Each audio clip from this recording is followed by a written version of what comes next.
깨어 기도하라 18번째 시간입니다. 교회와 함께 이루어지는 광야의 양육이라는 제목으로 말씀의 은혜를 함께 나누겠습니다. 에머슨 파스틱이라고 하는 미국의 설교자가 있습니다. 이분이 미국 사람들이 교회에 나가게 되는 4가지 공통적인 동기가 있다라고 하면서 설명을 해준 적이 있었습니다. 첫 번째는 주로 미국 사람들은 생활 습성이나 관습 때문에 교회에 나간다는 것입니다. 미국은 여러분도 잘 알다시피 청교도들이 세운 나라 아니겠습니까?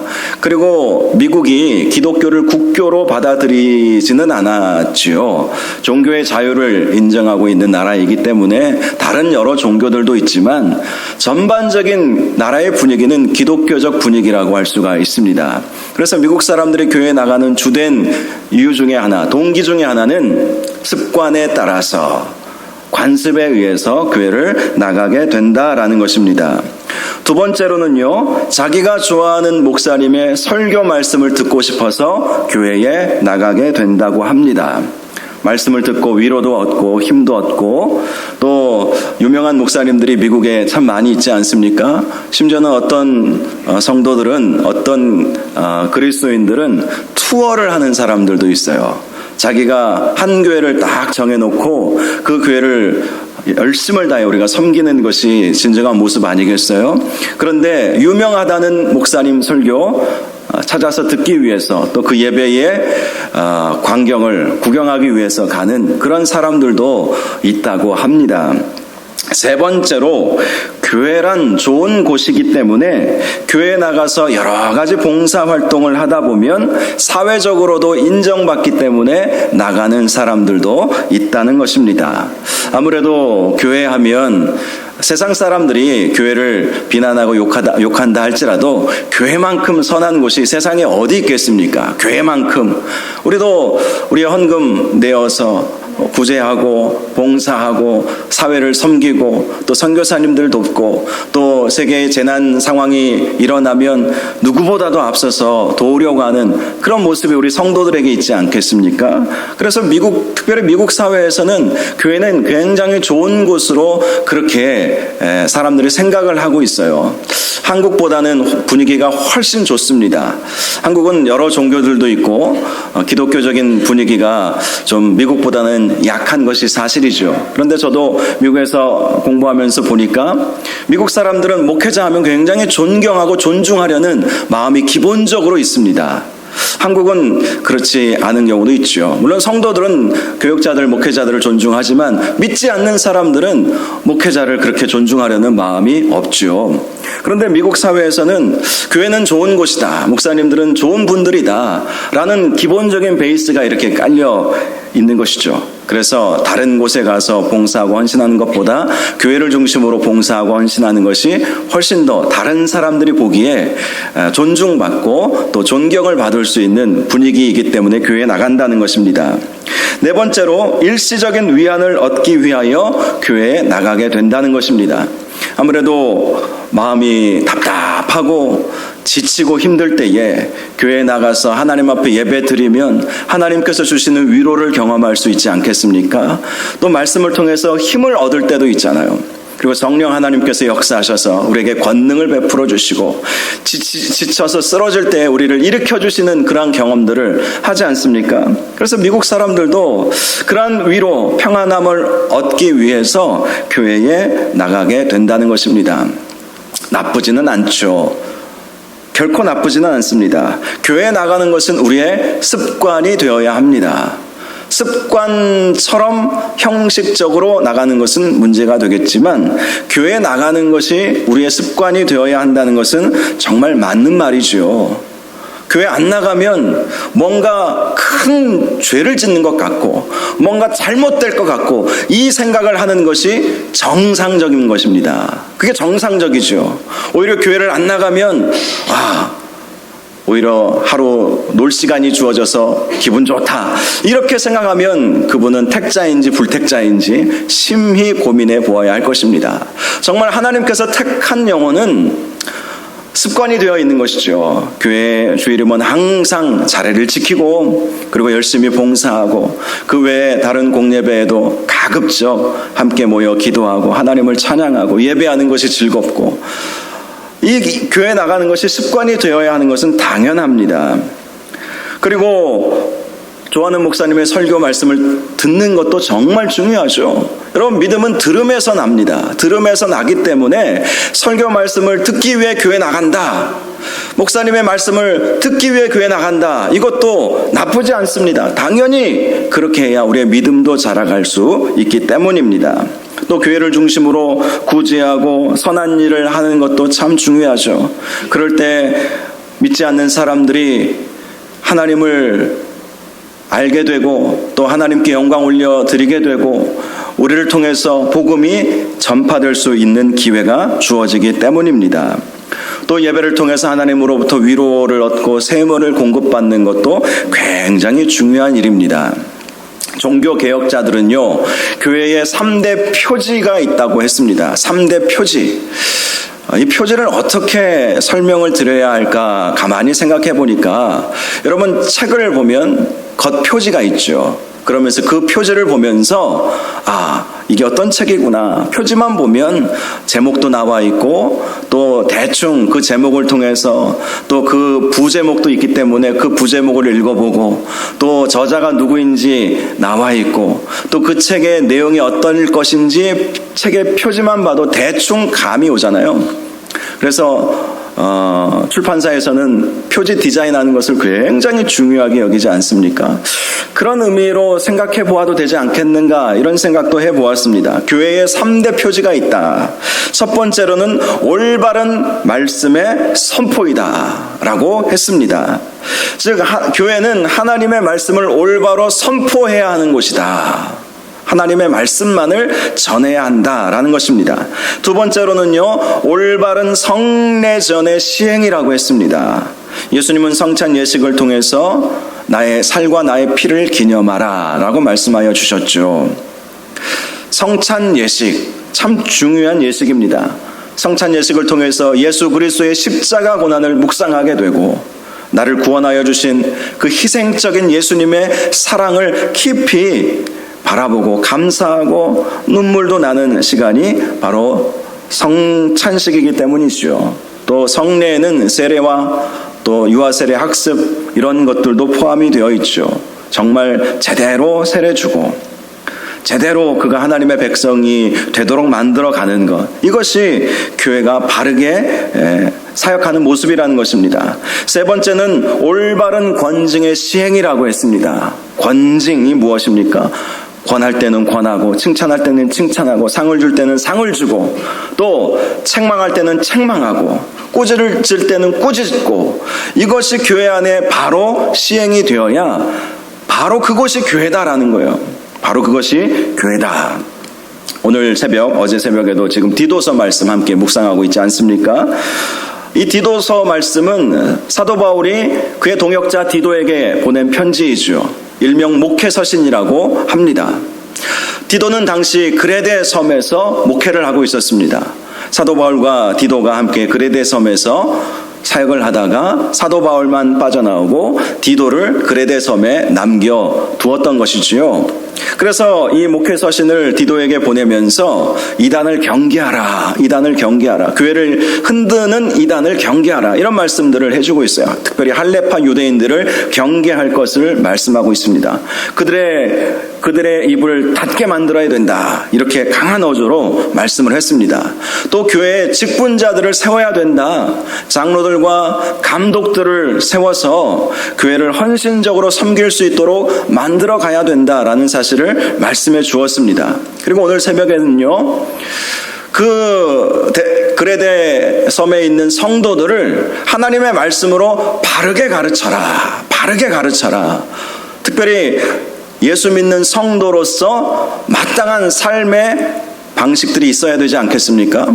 우리가 예수 믿는다, 우리가 예수 그리스도를 마음으로 영접하고 복음이 무엇인지 우리가 지식적으로 아는 것도 참 중요하죠. 예수님을 마음으로 영접하는 것도 중요하지만 우리가 사는 삶도 굉장히 중요하지 않습니까?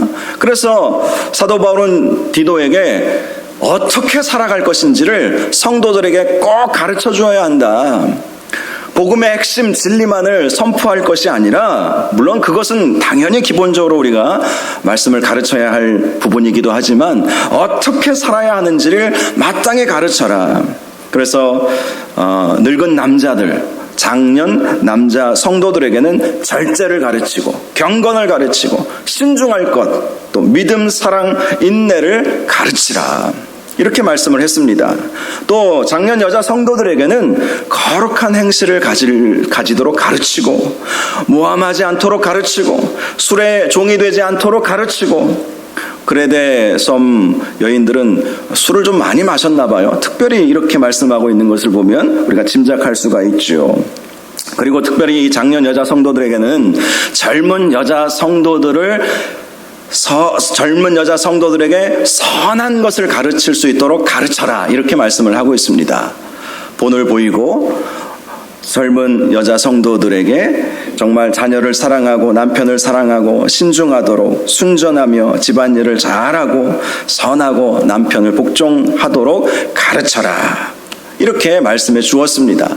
또 젊은 남자 성도들에게는 매사에 신중하도록 가르쳐라. 그리고 부패하지 아니하도록 가르치고 단정하도록 책망할 것이 없는 바른 말하는 사람이 되도록 가르쳐라. 이렇게 말씀을 해 주었습니다. 즉 사도 바울이 디도에게 주문한 것은 성도들을 잘 가르치라는 거예요. 하나님의 말씀으로 잘 가르치고 말씀으로 양육하고 말씀으로 훈련시켜야 된다.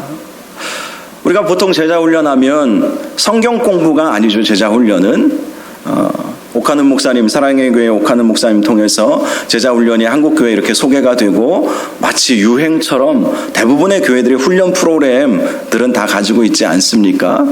이 제자훈련의 목적이 무엇인지 아십니까? 지식을 전달하는 것이 아닙니다.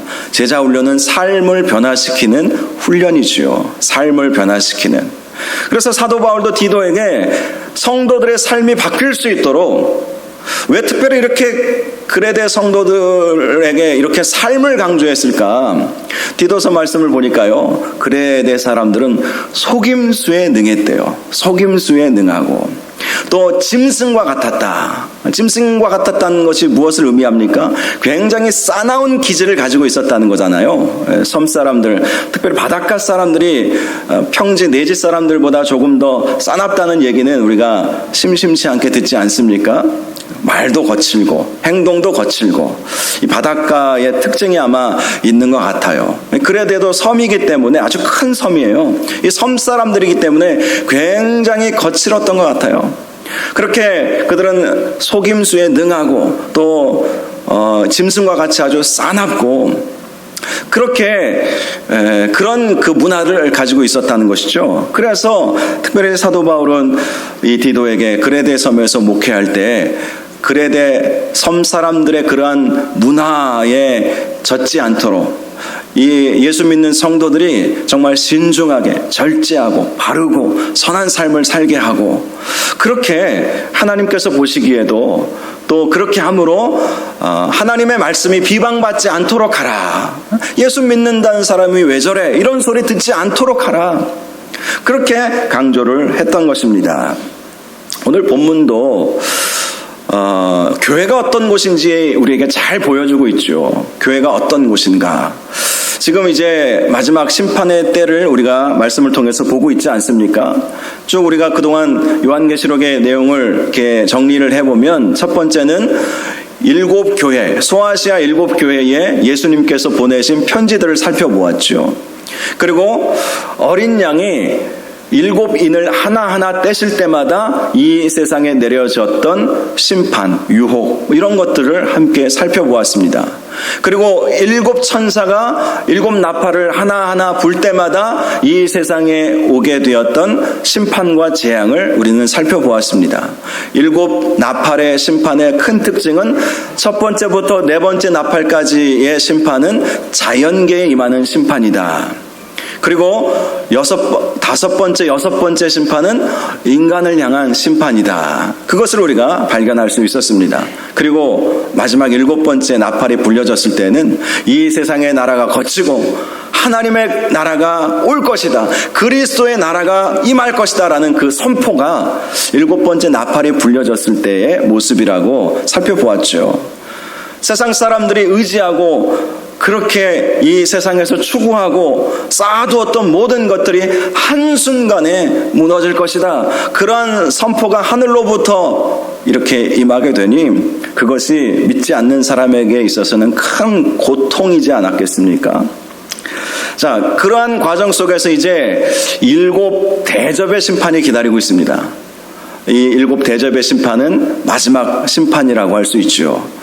자, 16장부터 이제 일곱 대접의 심판이 나오는데, 자, 오늘은 우리가 12장 말씀 살펴보고 있잖아요. 앞으로 몇 주가 될지 모르겠지만 12장에서 15장까지는 자, 일곱 나팔의 심판이 끝나고 16장부터 시작되는 일곱 대접의 심판 사이에 있게 될 일에 대해서 우리에게 보여주고 있는데요. 특별히 오늘 말씀은 그러한 심판의 과정 속에서 교회가 어떤 역할을 감당하고 있는가, 또 해야 하는가, 이것을 우리에게 보여주고 있습니다.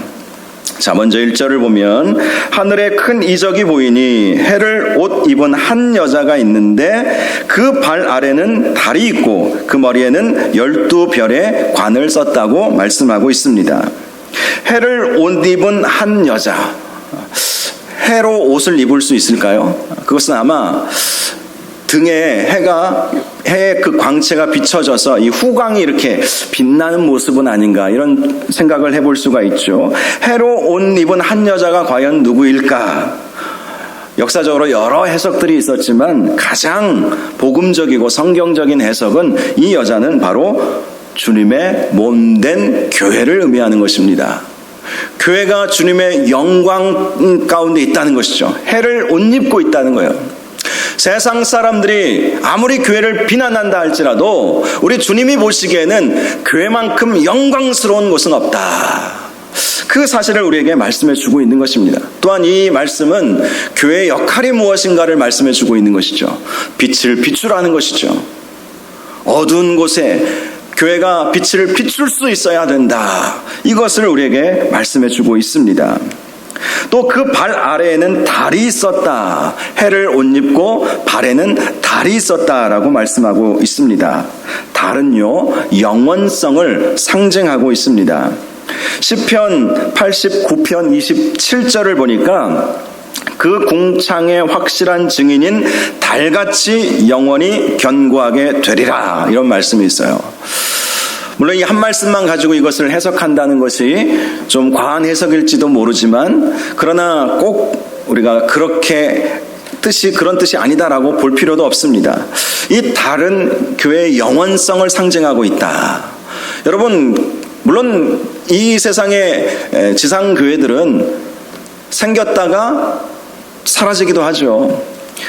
우리가 오늘 이 요한계시록에 나와 있는 초대교회 7교회, 초대 소아시아 7교회, 오늘날은 그 흔적만 남아있죠. 버가모, 사대, 빌라델비아, 에베소, 이런 교회들이 현존하지는 않잖아요. 그리고 과거에 수백 년 전에, 수천 년 전에 이렇게 세워졌던 교회들이 오늘날까지 현존하고 있지는 않습니다. 교회는 태어났다가 다시 사라지기도 하는 것이죠. 그러나 우주적 교회는 결코 사라지지 않습니다. 바로 그러한 교회의 영원성, 교회의 머리는 예수님이시기에 예수님은 교회를 이끌어 가시는 것이죠. 교회에 권위를 주시는 것입니다. 자, 그리고 그 머리에는 12별의 관을 썼다. 자, 교회의 머리에는 12별의 관이 쓰여져 있다. 이렇게 말씀합니다. 이것은 교회에 주어지는 권세를 상징하는 것입니다. 관이라고 하는 것은 왕의 권세를 의미하는 것이잖아요. 그래서 교회에 주어진 권세를 의미하는 거예요. 예수님이 교회에 대해서 이런 말씀을 하셨어요. 마태복음 16장을 보면 사도 베드로의 고백 위에 교회를 세우겠다, 이렇게 말씀하시면서 해주셨던 그 말씀들을 보면 교회가 땅에서 매면 하늘에서도 매이게 되고요.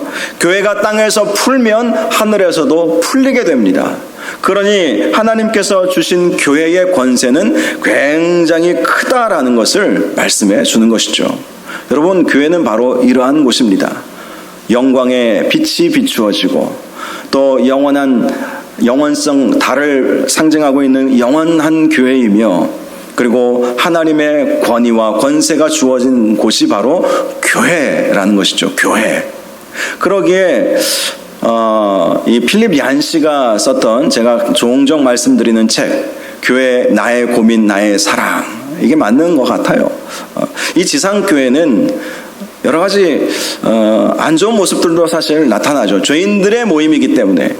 의인들의 모임은 맞지만 그러나 우리의 속사람이 여전히 죄성을 가지고 있잖아요.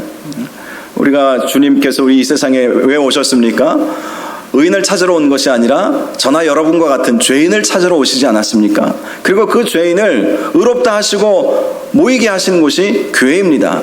그러다 보니 교회가 온전치 못한 모습을 나타내는 것도 분명합니다. 그러나 하나님은 교회 성도들이 온전치 못하다 할지라도 하나님은 교회에 영광의 빛을 비추시고 또 교회를 통해서 하나님의 역사를 이루기를 원하시고요. 교회에 권위를 주시고 그 교회를 붙잡고 계시다라는 사실을 꼭 기억하시기를 바랍니다. 2절을 보니까요, 이 여자가 아이를 베어 해산하게 되매 아파서 애를 쓰고 부르짖더라. 자, 이 여자는 교회를 의미한다고 말씀을 드렸습니다. 이 여자가 아이를 베었는데요, 해산하게 되었을 때 아파서 애를 쓰며 부르짖었다, 이렇게 말씀하고 있습니다. 교회가 아이를 해산하게 되었다라는 것은요, 교회가 한 성도를 이 세상 가운데, 교회 안에 이렇게 태동하게 하기 위해서, 한 성도를 태어나게 하기 위해서 교회가 그토록 힘들고 어려운 해산의 수고와 고통이 따르게 된다는 것을 말씀해 주고 있는 것입니다. 사실 한 영혼이 온전케 되는 것은 이러한 해산의 수고와 해산의 고통 때문에 이루어진 거예요. 저나 여러분이나 누군가의 헌신과 눈물의 기도로 이 자리에 와 있는 것 아니겠습니까? 그리고 실제로 새로운 새가족들이, 초신자들이 정말 교회에 충성된 일꾼이 되기 위해서는 저나 여러분이나 정말 해산의 수고, 해산의 노력을 기울여야 그들이 하나님 앞에 굳건히 쓰임을 받을 수 있고 세워질 수 있다는 것을 우리는 경험적으로도 잘 알고 있습니다. 한 영혼을 만들어내는 것이 너무 어려워요. 너무 어려워요.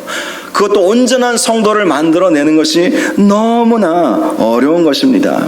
그 성도가 자라도록 만드는 것, 태어나도록 만드는 것도 어렵지만 자라도록 만드는 것도 너무나도 어려운 일이죠. 그렇게 교회는 한 성도를 성도 되도록 수고하고 애쓴다라는 것을 말씀해 주고 있습니다. 그런데요, 그렇게 교회가 한 성도를 이 세상에 태어나게 하기 위해서 그렇게 애쓰고 수고할 때에 사단의 역사가 있다는 것을 3절에 보여주고 있습니다. 하늘에 또 다른 이적이 보이니 보라, 한 큰 붉은 용이 있어 머리가 7이요 뿔이 10이라. 그 여러 머리에 7 왕관이 있었다고 말씀하고 있습니다.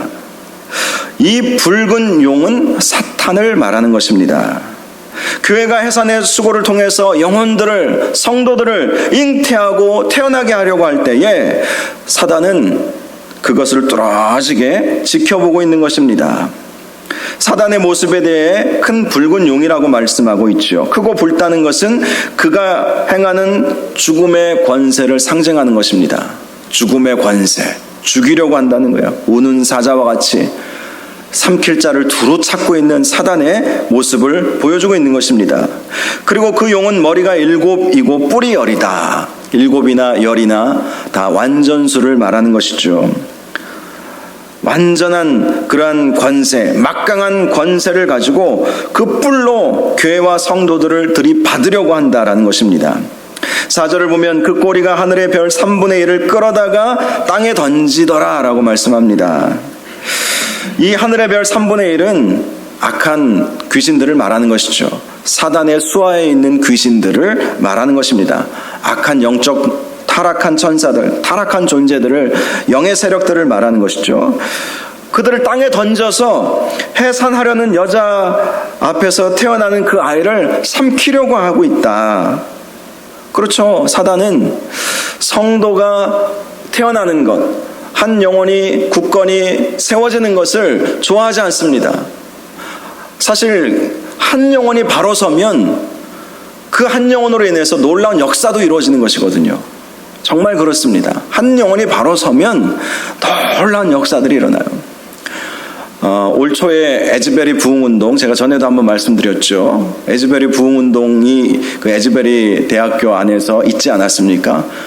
그 놀라운 부흥에 2, 3주 동안 하루도 쉬지 않고 이 에즈베리 대학교에 있는 대학생들뿐만 아니라 그 지역 사람들이 그 채플실 강당에 와서 하나님을 찬양하고 예배하고 24시간 막 그렇게 했거든요. 그게 소문이 나가지고 미국 전역에서 막 그 시골에 몰려들고, 또 그게 소문이 나가지고 전 세계에서 도대체 성령의 역사가 어찌 이 모임 가운데 이 도시에 이렇게 일어나고 있을까, 그 현장을 보고 싶어서 정말 많은 사람들이 그 에즈베리라고 하는 그 도시에 찾아오게 되었는데요. 그 부흥운동이 저는요, 그 아시안계, 아마 말레이시아 화교 출신인 것 같아요. 그 아시안계 교수에 의해서 시작되었다는 것을 듣고, 그렇구나. 이 부흥이라고 하는 것, 영적 각성, 갱신, 뭐 이런 것은 정말 한 영혼부터 시작하는구나. 그 교수님이 하나님께서 주신 감동 때문에 캠퍼스 가운데에서, 제가 그걸 보니까요, 그 동영상을 보니까 팻말을 목에 딱 걸고 그 팻말 안에 회개를 선포하고 대학생들을 향해서, 젊은이들을 향해서 회개를 외치는 그 모습 때문에 그 대학 캠퍼스 안에서 부흥운동이 일어나게 되고, 또 미국 전역에 영향을 미치고 전 세계에 영향을 미치는 그런 부흥운동이 되었던 것입니다. 여러분, 평양 대부흥의 역사도 누구죠? 그 길선주 목사님인가요? 그분이 자신의 죄를 회개함으로, 공개적으로 회개함으로 평양의 놀라운 부흥의 역사가 일어난 것 아니겠습니까? 그래요. 한 사람이 중요해요. 한 사람. 그래서 사단은요, 그 한 사람, 이 세상에 태어나는 것, 그 한 영혼이 바르게 세워지는 것을 결코 원치 아니하고 집어삼키려고 애를 쓰고 있는 것입니다. 교회는 해산의 수고로 영혼을 잉태하고 해산하려고 하지만, 또 사단은 그만큼 그 해산한 그 영혼을, 그 성도를 집어삼키려고 하고 있다. 영적 전쟁이라는 것이죠. 영적 전쟁이 지금 벌어지고 있다는 거예요. 우리 눈에 보이고 있지 않지만 영적 전쟁은 굉장히 지금 심각할 정도로 지금 벌어지고 있다. 우리가 지금 마지막 시대를 살아가고 있잖아요. 지금 오늘 본문은 그것을 보여주고 있는 거예요.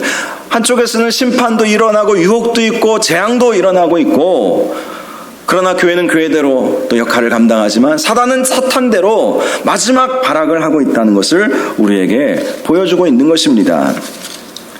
5절을 보니까, 그러나 여자가 아들을 낳지요. 이는 장차 철장으로 만국을 다스릴 남자라, 이렇게 말씀을 하고 있습니다. 여기서 말하는 이 남자가 누구일까? 예수 그리스도로 해석할 수도 있지만 저는 하나님의 자녀, 하나님의 백성으로 그렇게 보고 있습니다.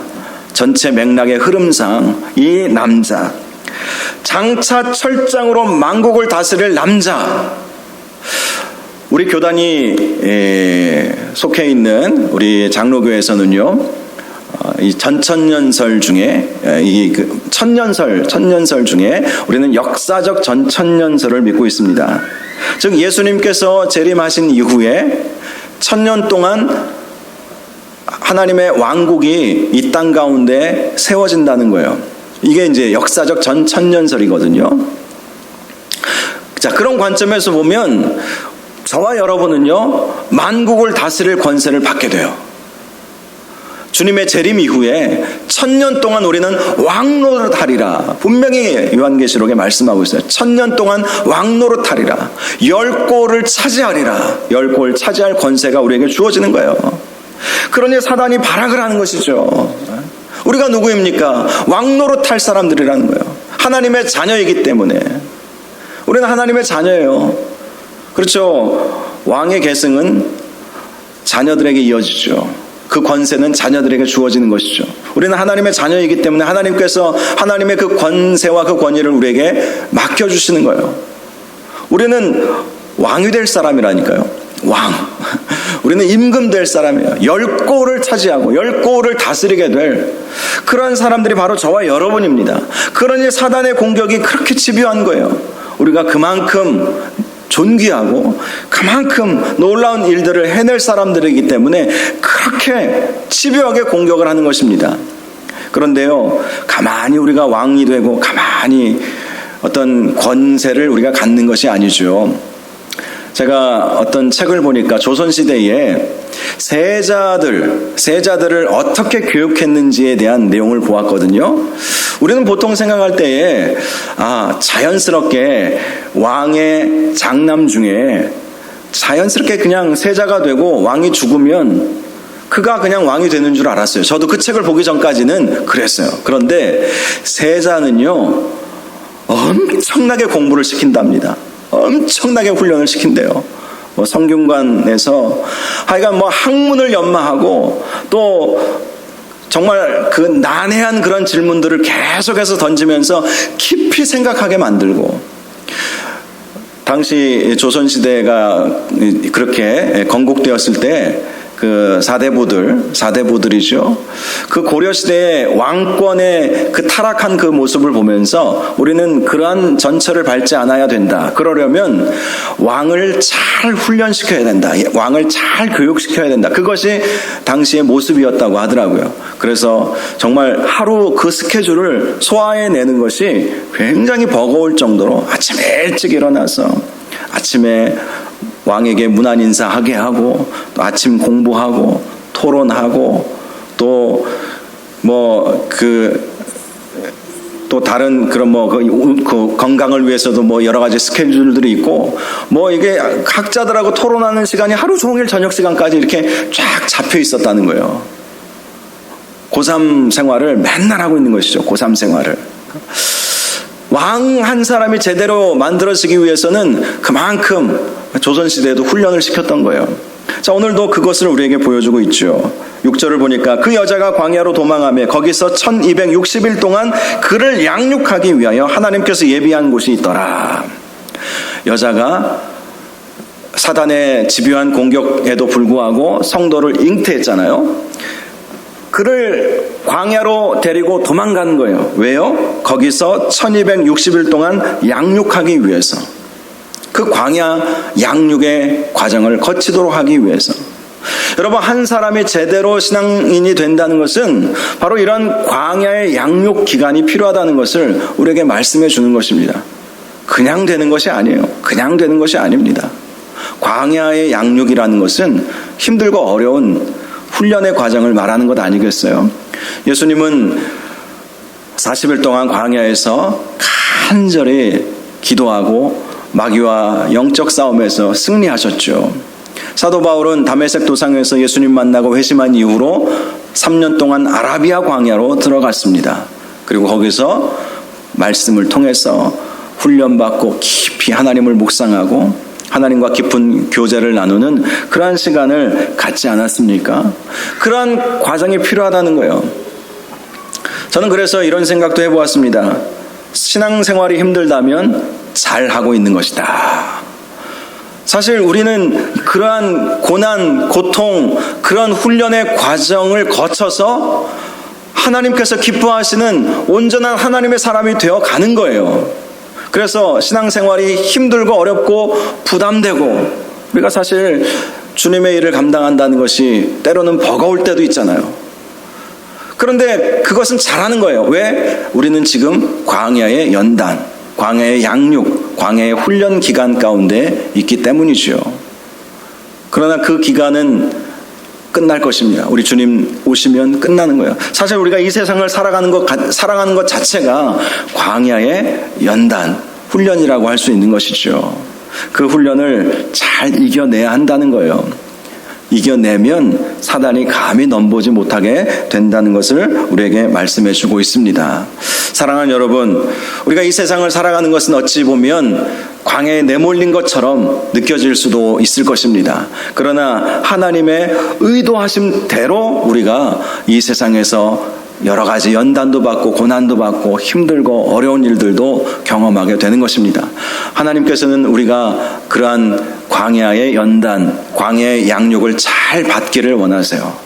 잘 받아야 10골 차지하는 왕의 권세를 가질 수 있기 때문인 것입니다.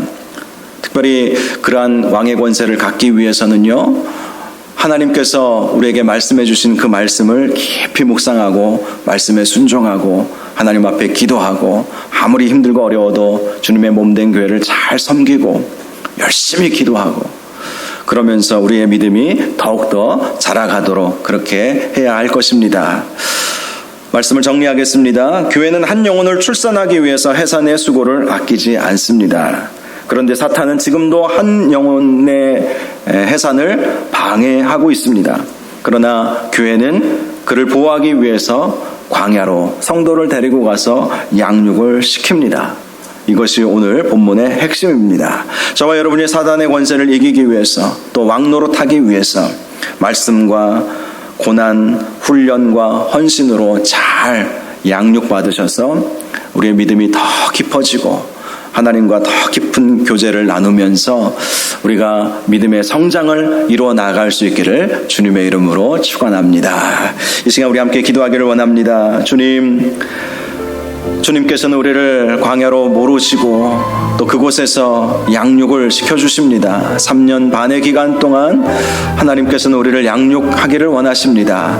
하나님, 우리가 신앙생활하면서 여러 가지 어렵고 힘든 과정들이 있겠지만 그것을 잘 이겨내게 하옵소서. 그런 과정을 통해서 우리의 믿음이 더 깊어지고 우리가 더 신앙의 성숙을 이룰 수 있도록 인도하여 주옵소서. 광야의 양육을 우리가 정말 달게 받게 하여 주시옵시고 우리가 더 강인한 그런 신앙인이 될 수 있도록 인도하여 주시옵소서. 우리 말씀 생각하면서 우리 주여 한번 부르짖고 기도하겠습니다.